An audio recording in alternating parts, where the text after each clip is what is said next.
বলে আমি তো পারি না, কিন্তু আমাকে পারাচ্ছে। তা এখন রাজহংসকে জোরপূর্বক স্বর্ণের ডিম পারতে বাধ্য করার মতো ঘটনা।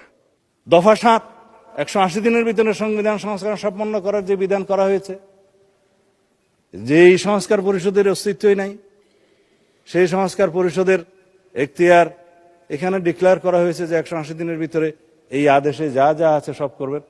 আদেশটার মধ্যে মাননীয় স্পিকার যে সমস্ত তফসিল দেয়া হয়েছে, ৩০টা তফসিল দেয়া হয়েছে। এই তফসিলের মধ্যে আদেশটা দেখলাম, আমি তো মনে করছিলাম ৪৮টাই তফসিল এখানে ধরিয়ে দেবে, পক্ষে ৪৭টা।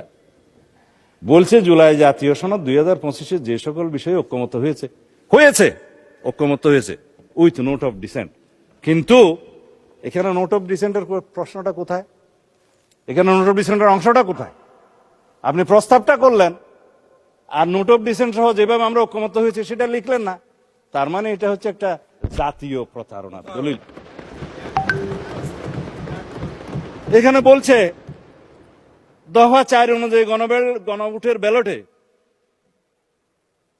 উত্থাপিত ৪টি প্রশ্নের প্রত্যেকটিতে আপনি আলাদাভাবে হ্যাঁ অথবা না দেওয়ার বিধান, এই হ্যাঁ অথবা না দেওয়ার বিধান এইটা সংবিধান সংশোধনের প্রশ্ন জড়িত, এই পার্লামেন্টের সার্বভৌমত্ব লঙ্ঘনের সাথে জড়িত।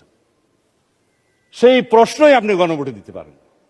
যদি দিয়েও থাকেন ৪টা গণভোটের প্রশ্ন, আমাকে কেন বাধ্য করা হলো একটা জবাব দিতে হবে হ্যাঁ অথবা না?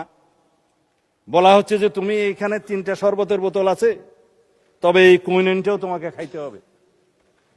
মা ছেলেকে ট্যাবলেট খাওয়াতে পারছে না বেশি তিতা, তো কলা খায় ছেলে, কলার ভিতরে কুইনেনটা ঢুকাই দিল ছেলে, এবং খাওয়ার সময় দেখলো এটা তিতা তিতা লাগে, তার এটা দূর করে বাইর করে ফেলাই দিল।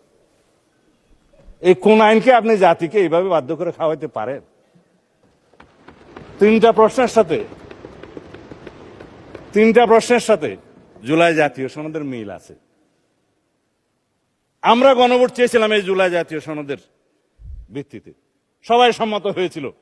ইন্টারিম গভর্নমেন্ট, অস্থায়ী গভর্নমেন্ট, তত্ত্বাবধায়ক সরকারের মতো মৌলিক কোনো বিষয়ে সিদ্ধান্ত নেওয়ার এখতিয়ার রাখে না, তারা কিভাবে একটা অবৈধ আদেশ জারি করে রাষ্ট্রপতিকে দিয়ে?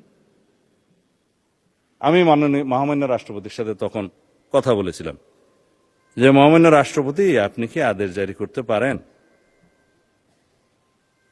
বলে আমি তো পারি না, কিন্তু আমাকে পারাচ্ছে। তা এখন রাজহংসকে জোরপূর্বক স্বর্ণের ডিম পারতে বাধ্য করার মতো ঘটনা। যাই হোক, এখন সেটা অবৈধ ডিম্ব হয়েছে।